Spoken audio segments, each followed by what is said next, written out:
The Irishman has filled the void left by my overwatching The Godfather and Casino and Goodfellas. Martin Scorsese is a gift from God. Where am I?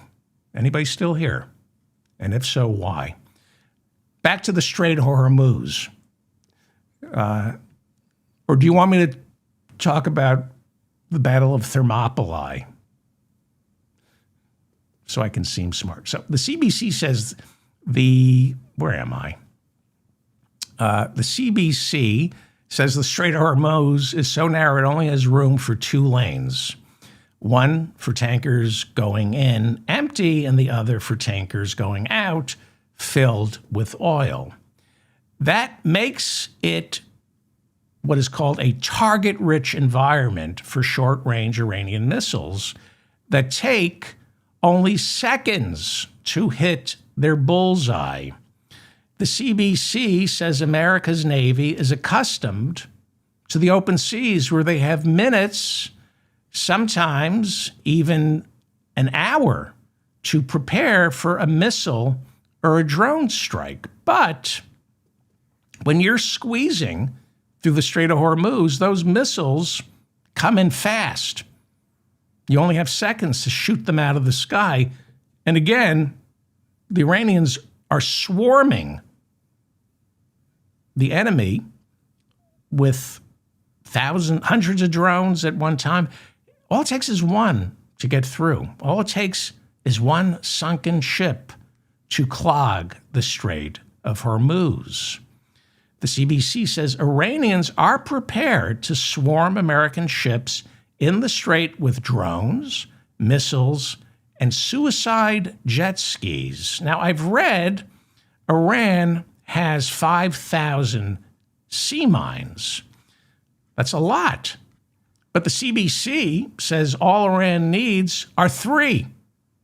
CBC says all Iran needs are 3 sea mines. The CBC talks about the power of uncertainty. On a normal day, 100 tankers pass through the strait. All Iran has to do is drop 3 mines into the Strait of Hormuz, and then the actuarial tables go into warp drive. Next thing you know, insurance companies either freeze coverage on those oil tankers or raise the cost of premiums so high that operating them becomes prohibitive. That's what just 3 mines can do.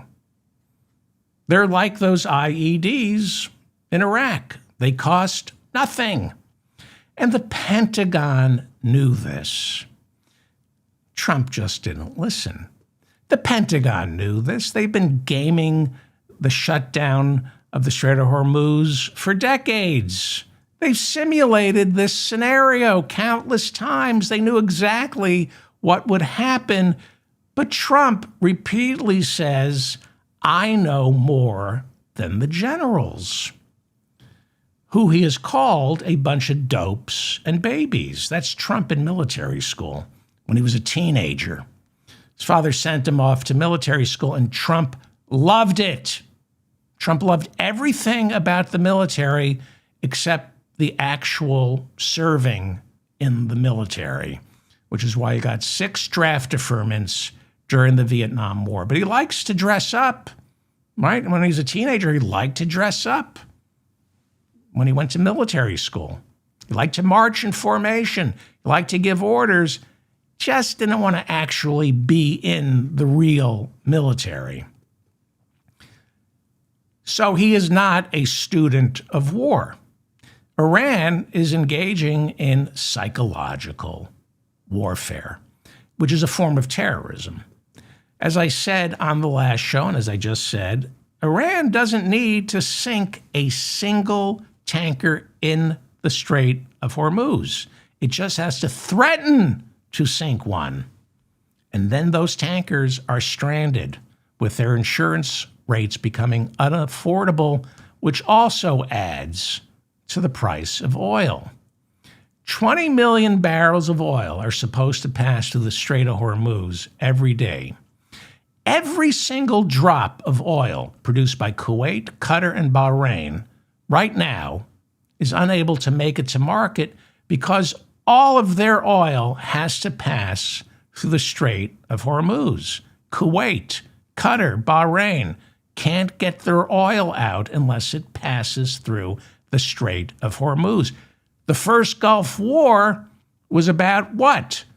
Kuwait's oil. That's a lot. Kuwait has a lot of oil. We fought a war to make sure it went to market.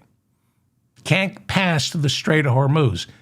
Most of Saudi Arabia's oil passes through the strait. Meanwhile, Iran's oil is passing through the strait, which is helping pay for their war effort. They're making about $200 million a day because the price of oil has gone up and their oil is passing through the strait. So you would think, why don't we just attack Iranian oil tankers? Scott Bessant, the U.S. Treasury Secretary, said our military isn't going to take out those Iranian tankers, not because of the environmental catastrophe. I mean, it's like Captain Joseph Hazelwood, the Valdez. Every time you take out a tanker, it's another Exxon Valdez. They don't care about that.